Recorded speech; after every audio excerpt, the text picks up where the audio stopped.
Assalamualaikum warahmatullahi wabarakatuh. Bismillahirrahmanirrahim. Alhamdulillahi rabbil alamin. Wassalatu wassalamu ala sayyidina Muhammad wa ala alihi wa sahbihi ajmain, amma ba'du. Jamaah salat Isya dan Tarawih rahimakumullah. Syukur alhamdulillah pada hari ke-7 atau malam ke-8 kita tetap masih diberi keistiqomahan oleh Allah. Semoga kita mendapatkan rahmatnya, maghfirah dan itqu minan nar nanti. Jamaah sekalian rahimakumullah, pada malam hari ini izinkan saya membacakan hadis yang ke-8 dari kitab Arba'in Nawawi. Bismillahirrahmanirrahim. An Abi Ruqayyah Tamim bin Aus ad-Dari radhiyallahu ta'ala anhu anna an-nabiy sallallahu alaihi wa alihi wasallam qala ad-dinu an-nasihah. Qulna liman? Qala lillahi wa li kitabihi wa li rasulihi wa li a'immatil muslimin wa ammatihim. Rawahul Muslim. Dari Abu Ruqayyah Tamim bin Aus ad-Dari radhiyallahu anhu, ia berkata bahwa Nabi Muhammad sallallahu alaihi wasallam bersabda, agama adalah nasihat. Kemudian kami bertanya, untuk siapa? Beliau menjawab, pertama bagi Allah, kemudian bagi kitabnya, bagi Rasulnya, bagi pemimpin-pemimpin kaum muslimin, serta bagi umat Islam umumnya.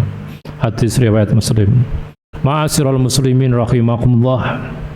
Yang pertama, bahwa nasihat itu apa? Nasihat adalah, kata ulama, an-nasihatu kalimatun yu'abbaru biha an jumlatin hiya iradatil khair lil mansuhillah.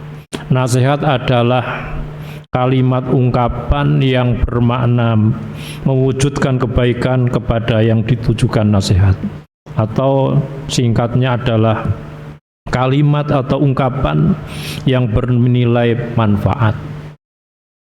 Hadis ini cukup singkat dan padat, tetapi bernilai dan banyak manfaatnya. Pertama adalah ad-dinu an-nasihat lillah, bagi Allah. Maksudnya yang pertama adalah nasihat bagi Allah mencakup dua hal. Yang pertama, mengikhlaskan ibadah hanya kepada Allah Subhanahu wa ta'ala, sebagaimana di dalam Al-Quran, wa ma umiru illa liya'budullaha mukhlishina lahuddin hunnafa'a wa yuqimus salata wa yu'tuz zakata wa dzalika dinul qayyimah. Bahwa kita diperintahkan semua ibadah kita hanya untuk Allah semata. Karena pada saat sekarang ini zaman media sosial atau digital, orang ibadah secara ikhlas itu banyak gangguannya.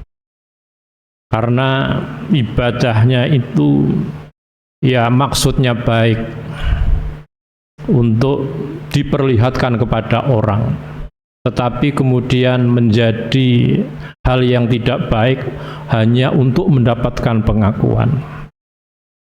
Sehingga banyak orang yang beribadah kemudian dipamerkan, diriakkan.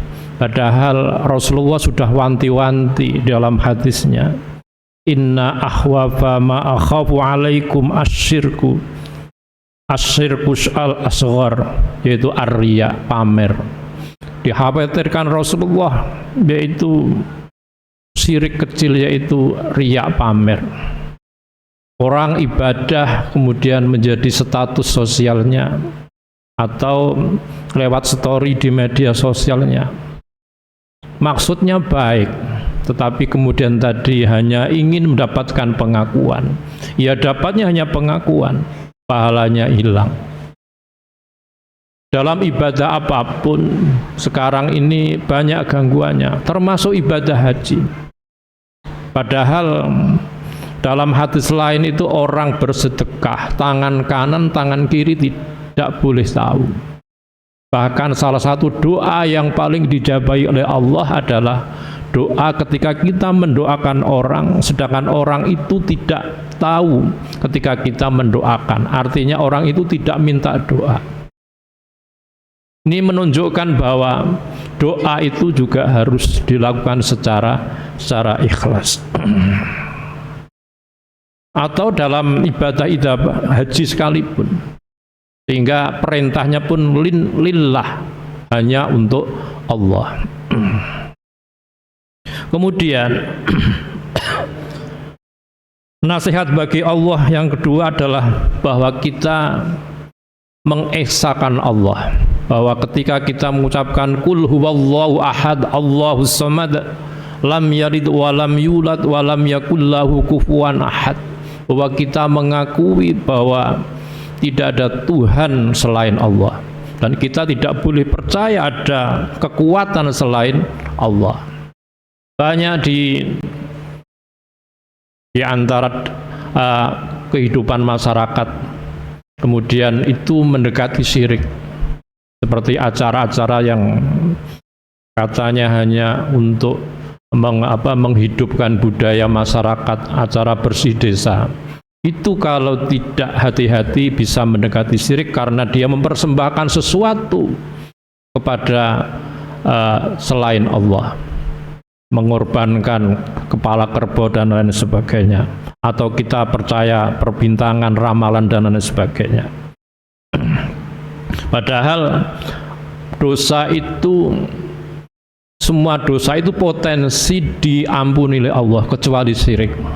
Innallaha la yaghfiru ayyushrika bihi wa yaghfiru ma duna dzalika liman yasha wa may yusyrik billahi faqad iftara isman azima.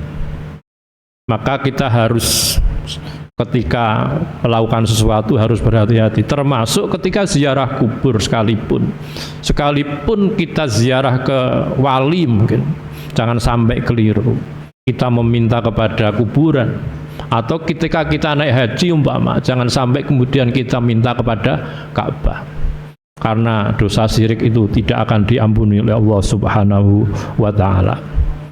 Ma'asyiral muslimin rahimakumullah. Kemudian nasihat yang kedua adalah bagi kitab Allah, yaitu membenarkan setiap yang dikabarkan dan tidak ada keraguan di dalam Al-Quran. Dzalikal kitabul la raiba fihi hudal lil muttaqin, bahwa semua apa yang ada di dalam Al-Quran itu adalah kalamullah. Setiap kita membaca adalah satu huruf bernilai pahala, apalagi kemudian kita membaca, memahami dan mengamalkannya, apalagi pada bulan Ramadan ini.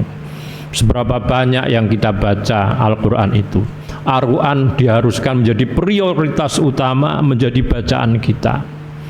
Pada bulan Ramadan ini sudah kita targetkan berapa, kira-kira satu bulan ini khatam berapa kali. Ini penting karena Al-Quran nanti akan memberi syafaat. Dalam hadis Rasulullah, bacalah Al-Quran karena Al-Quran nanti akan memberi syafaat kepada orang yang membacanya. Yang kemudian nasihat yang kedua adalah wali rasulihi, yaitu nasihat bagi rasulnya, bahwa kita percaya bahwa Rasulullah adalah utusan Allah. Setiap apa yang dilakukan oleh Rasulullah adalah datangnya dari Allah Subhanahu wa ta'ala. Kalau kita mencintai Rasulullah berarti kita juga mencintai Allah Subhanahu wa ta'ala. Kita harus meneladani apa yang diperlihatkan lewat hadis-hadis Rasulullah, bahwa Rasulullah ketika bulan Ramadan ini adalah orang yang paling dermawan, dan lebih dermawan lagi ketika bulan Ramadan. Bagaimana akhlak Rasulullah, bagaimana mensikapi toleransi kepada orang lain, agama lain, bagaimana Rasulullah menghormati orang lain, Bagaimana ketika Rasulullah setiap kegiatan pasti diawali dengan doa. Bagaimana kita sebagai umatnya, apakah kita sudah meniru sebagai pengikut Rasulullah Sallallahu Alaihi Wasallam. Kemudian nasihat yang keempat adalah nasihat untuk para pemimpin umat. Ati Allah wa ati Rasul wa ulil amri, bahwa kita itu taat kepada Allah, pada Rasulullah, termasuk ulil amri. Kita sebagai umat harus mentaati pemimpin, tapi juga harus memberi nasihat kepada pemimpin apabila pemimpin itu melakukan kesalahan dengan cara yang baik. Kemudian yang terakhir adalah untuk nasihat untuk sesama manusia. Di dalam Al-Quran, innal insana lafi illal ladzina amanu wa amilus solihati wa tawassaw bil haqqi wa tawassaw bis sabr.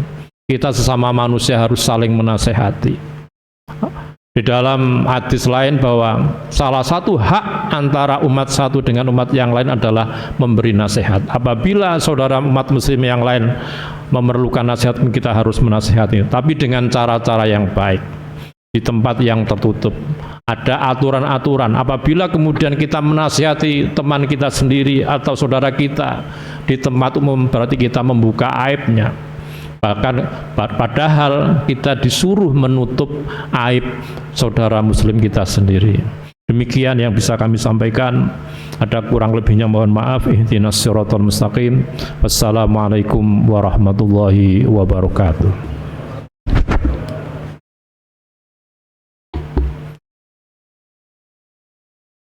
صلوا سنة التراويح جامعة رحمكم الله.